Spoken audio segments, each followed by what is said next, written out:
Hello everyone.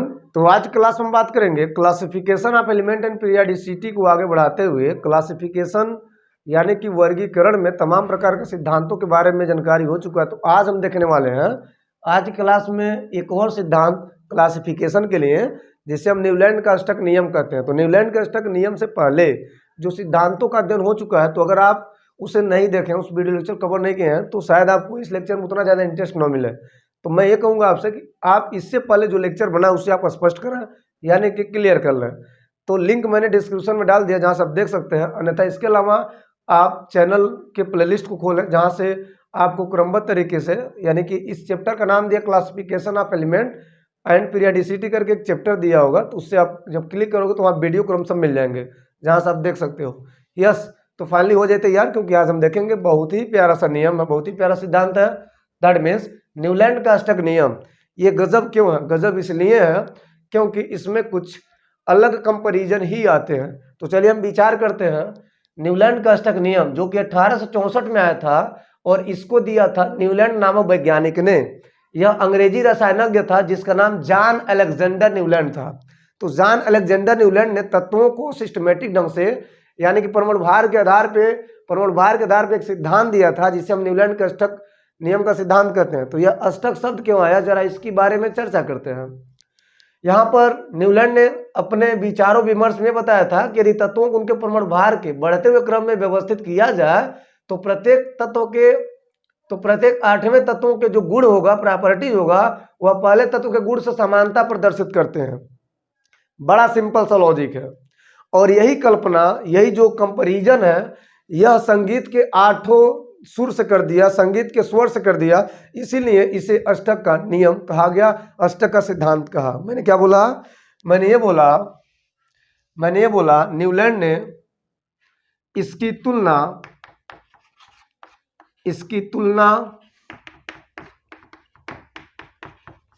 संगीत के आठों सुरों से, संगीत के अष्टक से की। इसीलिए इसे अष्टक का सिद्धांत कहा गया। इसीलिए इसे अष्टक का क्या बोला गया? सिद्धांत बोला गया या कहा गया। बात स्पष्ट है? Okay.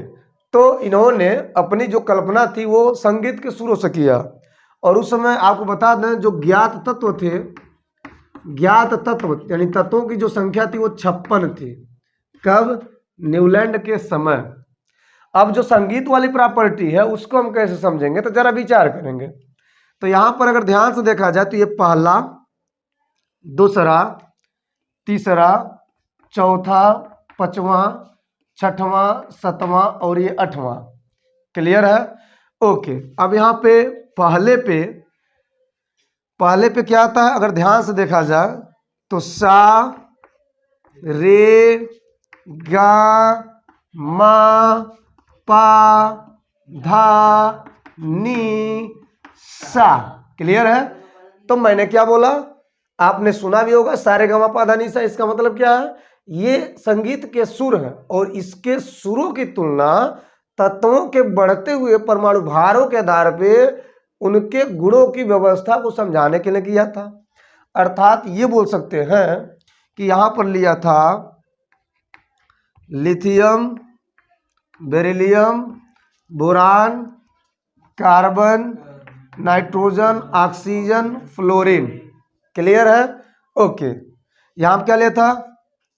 Sodium, magnesium, aluminium, silicon, phosphorus, sulphur, chlorine, argon. वो तो ज्ञात था नहीं, वो तो ज्ञात था ही नहीं, आर्गन। फिर क्या आता है? पोटेशियम, कैल्शियम, ऐसे करके तत्व आता है। तो मैंने यहाँ ब्रेक मारा है इसको समझाने के लिए। अब विचार करें, मैंने क्या बोला कि यहाँ पर जो व्यवस्था किया गया है न्यूलैंड के द्वारा, वो क्या किया गया है? अगर तत्वों को उनके परमाणु भार के बढ़ते क्रम में व्यवस्थित किया जाए तो प्रत्येक आठवें तत्व के गुण पहले तत्व के गुणों से समानता प्रदर्शित करेंगे। अर्थात कहने का मतलब है कि 8वें पर यानी सा आता है, मैंने क्या बोला, सा पहले पे आ रहा है और सा 8वें पे आ रहा है। देख लो ध्यान से, सा रे गा मा पा धा नी सा, क्लियर है, सा। तो सा मतलब है सा, तो 8 बराबर क्या हो जाएगा 1, तो 8 बराबर 1 का मतलब है कि जो 8वें पे यानी सा आ रहा है यही सा पहले पर है। अर्थात जो 8वें पे तत्व आएगा, जो 8वें पे एलिमेंट आएगा, उसकी गुण 8वें पे न लिख करके हम फिर से पहले भी लिख दिए हैं। ये कह सकते हैं कि लिथियम के साथ साथ सोडियम, सोडियम अब उस समय हिनियरकर यानी हीलियम, नियान, आर्गन ऐसे करके ये तत्व ज्ञात नहीं थे, ये अक्रिय गैसों का ज्ञान नहीं था। तो वहां पर 8वें तत्व पर, 8वें के स्थान पर उस तत्व को रखा गया जिसकी तुलना, जिसकी गुण पहले तत्व पे, पहले तत्व, पहले ग्रुप पे यानी पहले स्थान में जो तत्व थे उनसे मिलते थे। क्लियर है। उस समय इनकी ज्ञान नहीं था, इनका कोई खोज नहीं था, इसीलिए 8वें पे वह तत्व था जिसका प्रॉपर्टीज पहले पे रखे हुए, पहले नंबर पे रखे हुए, पहले ग्रुप पे रखे हुए तत्वों से मिलता था। सो यहाँ पर आप देख सकते हो कि यहाँ पर लिथियम, सोडियम, पोटेशियम, ये जो तत्व हैं, यह तत्व लिथियम, सोडियम, पोटेशियम, ये जो आपको तत्व दिख रहे हैं, इनकी प्रॉपर्टीज एक दूसरे से समानता को बताती है। क्योंकि lithium, beryllium, boron, carbon, nitrogen, oxygen, fluorine, फिर यहाँ पे नियान आएगा, नियान तो है नहीं, तो सो यहाँ पे सोडियम आएगा। तो सोडियम क्या है 8वें पे क्या है सा, 8वां बराबर किसके, पहले के, यानी यह सोडियम पहले पे आ सकता है। सो यहाँ पे पहले पे वह तत्व रखेंगे जो क्रमशः 8वें पे आएगा। इस हिसाब से हर 8वें वाला तत्व को पहले पे अगर हम रखते हैं तो वास्तव में इनका जो गुण होगा उनके गुणों में समानता दिखेगी, उनके गुणों में समानता दिखेगा। क्लियर है, ओके, इतनी बातें क्लियर है, ओके। तो यहाँ आप लिख सकते हैं यहाँ लिथियम, सोडियम, पोटेशियम के गुणों में समानता है। क्लियर है, ओके।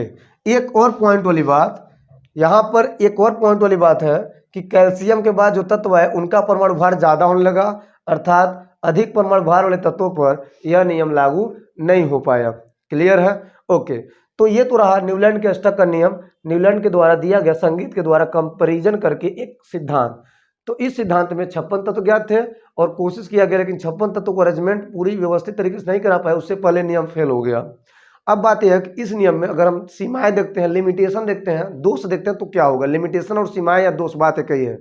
तो अगर हम सीमाओं की बात करते हैं तो सीमाएं क्या, मतलब इसकी लिमिटेशन क्या है, यह नियम असफल क्यों हुआ, उसकी बारे में बात करेंगे। तो पहली जो लिमिटेशन वो क्या है, इस वर्गीकरण में जो अज्ञात तत्व थे जिनके बारे में कोई जानकारी नहीं था उसके लिए कोई स्थान नहीं था, ये तो सबसे सिंपल बात है। दूसरा बात यह है कि इसमें जो परमाणु भार, जब तत्वों की संख्या बढ़ रही है, यानी कि परमाणु भार जब बढ़ रहा है, तो बढ़ते परमाणु भार यानी अधिक परमाणु भार वाले तत्वों के लिए यहाँ पर यह नियम लागू नहीं हो सका, उस पर लागू नहीं हो सका। अगर हम तीसरा बात करते हैं तो तीसरा ये होगा कि इसमें अक्रिय गैसों का यानी कि उत्कृष्ट गैसों के खोज के बाद यह नियम लागू नहीं हो सका, यह नियम फेल हो गया। या इसके अलावा एकांक दोष की और बात करते हैं तो वो ये होगा कि समान गुणधर्म वाले तत्वों को लगभग एक ही स्थान पर रख दिया गया था, तो ये इसकी क्रमशः लिमिटेशन है। तो यस, तो आज क्लास इतना ही।